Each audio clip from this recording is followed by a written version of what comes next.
Hello, and how are you, my dear listeners? That was a crappy intro. How you guys doing? Hope you guys doing well. Today we have a story, another White Feathers video. A story titled "Stop Me If You've Heard This One Before" by QuackNate. Yeah, it's a neat story, as they all have been, and I hope you guys are ready for a good horror story here.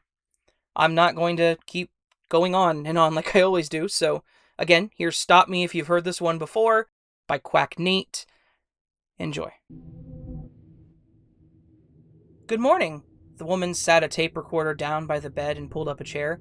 How are you feeling today, Mr. Fredericks? As the old man stirred, the woman looked around the small hospital room, taking in all the quiet but persistent sounds of the various machines he was connected to. He squinted hard as his eyes started to peek open. Who's there? The woman placed a gentle hand on his shoulder.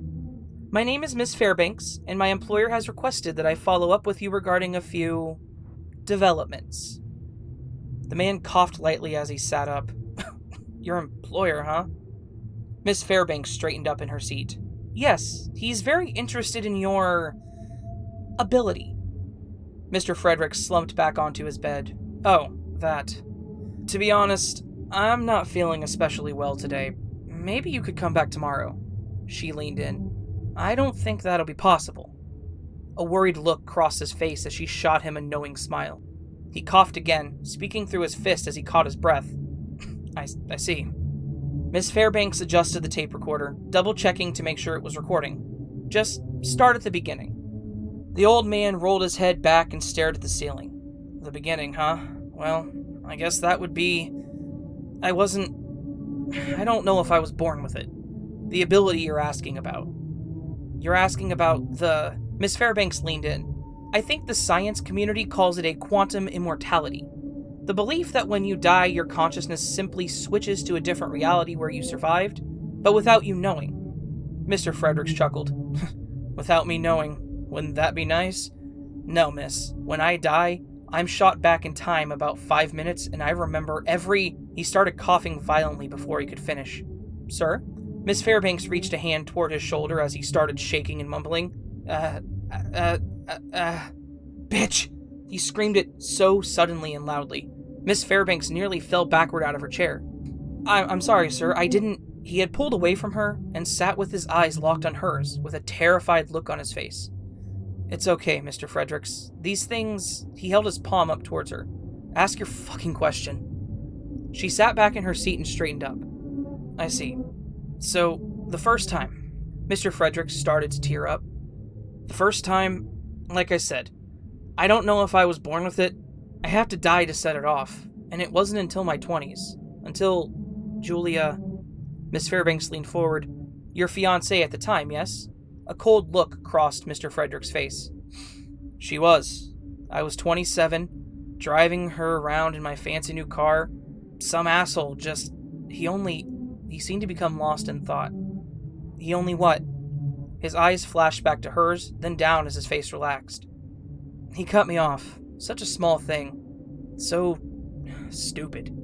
I became enraged. I started swerving at him, cursing him through the window. Julia was... She was terrified. I should have... Miss Fairbanks interrupted him. What did you do? Mr. Fredericks let out a long sigh. To be honest, I had completely forgotten she was even there. I was so focused on the other guy, that I clipped him and we both lost control. His car spun into a ditch, mine went off the other side and hit a pole head on. Julia was... That's when I became aware of her again. She was cut up a little, but she seemed okay. But I was still furious. I ripped the door open and started off toward the other guy's car. It wasn't until I was halfway across the road that I registered her screaming. His lip began to quiver as large tears rolled from his eyes. I turned around and she was screaming terrified. The hood was on fire and she was trapped. Miss Fairbanks let the moment breathe. And what did you do then? He looked up at her and wiped his eyes. I ran to her. What else was there to do? I fought with the seatbelt for what felt like forever, and the flames they just kept spreading, getting hotter and hotter. I told her I loved her and that it would be okay, and then, boom, white light, searing pain, darkness, and I was back in the road, hearing her scream. Miss Fairbanks nodded. So that was the first time? His head dropped. It was. I didn't know what was happening. I rushed back to her. I thought it might be a second chance. I'd hoped. Miss Fairbanks leaned back. And how long did that last? The hope. He shot her an angry look. I couldn't say. I ran back in. The car exploded. There I was, back in the road, hearing her scream. It happened over and over and over, hundreds of times, thousands maybe. There was nothing I could do. I tried everything. There wasn't anything I could. Miss Fairbanks pulled out a small notebook. Records show that Julie Garner died that day trapped in the car. His fist clenched. Of course she did. Like I said, I tried everything, over and over. I couldn't get her out. I resigned myself to dying with her, but I couldn't. I just wound up back in the fucking road. I couldn't take it. She scooted her chair a little closer. So what did you end up doing? I went to her, I told her I loved her and that I was so sorry. I stayed with her until the end. And the next time around, her last memory of me is me not turning around, ignoring her screams as she starts to burn. She survived the explosion, that's when I found out. Kept screaming for God. Miss Fairbanks nodded emphatically. That must have been hard to see. He huffed at her. Hard? Hard? I was suicidal after. But it didn't matter. I would just pop back to 5 minutes previous. I couldn't live with the pain. I couldn't kill myself. Eventually, I decided to try to use it for good. Try to help people. Know what I found? She cocked her head. What's that? He looked away, out the window. I found out I couldn't help shit. Every time I threw myself into danger, I just ended up making things worse. He started coughing violently at this point. Miss Fairbanks put a hand on his shoulder. Are you okay? He swatted her hand away. No, I'm not fucking okay, and we both know it. Stop acting all... He started coughing even harder. I stopped counting, you know? After a couple of 100 times, I stopped counting how many times I died in this fucking bed. It's been so long now. I don't even remember that number.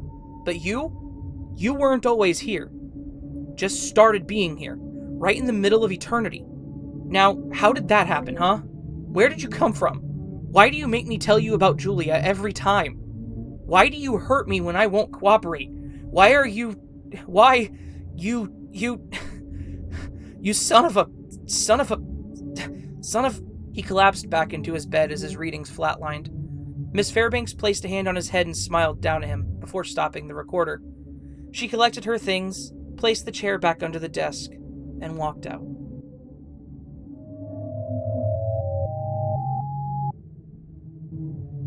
Well, there you go, my friends. Another story that is completely and totally open-ended because I know how much you love those.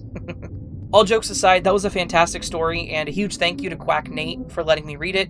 Go check him out on Reddit. This story was fantastic, so, So again, a huge thank you to QuackNate, and thank you to all of you guys. If you enjoyed the video, please give it a thumbs up. If you enjoy my narrations, please do consider subscribing to the channel.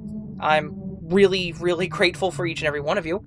Also, go ahead and leave me a comment on the video. Let me know how you're doing. Let me know how your day's going. And just let me know what you thought. I'd love to hear from each and every one of you. All that said, I hope you guys have a fantastic day, and a good week, and a good weekend, and a good rest of the month. Whatever month it is. I don't even know anymore. Yeah, I hope you're all doing well, and I hope to see you on the next one. But until then, sleep well.